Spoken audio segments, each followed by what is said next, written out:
আমারো মরণ কালে নবী আপনাকে কাছেতে পেলে ইয়া রাসূলুল্লাহ থাকবে না মরণ যন্ত্রণা,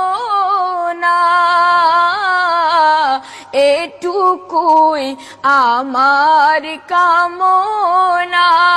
ইয়া নবী সালাম আলাইকা, ইয়া রাসূল সালাম আলাইকা, ইয়া হাবিব সালাম আলাইকা, সালাওয়াতুল্লাহ আলাইকা। মুস্তাফা জানে রহমত পেলা को सलाम।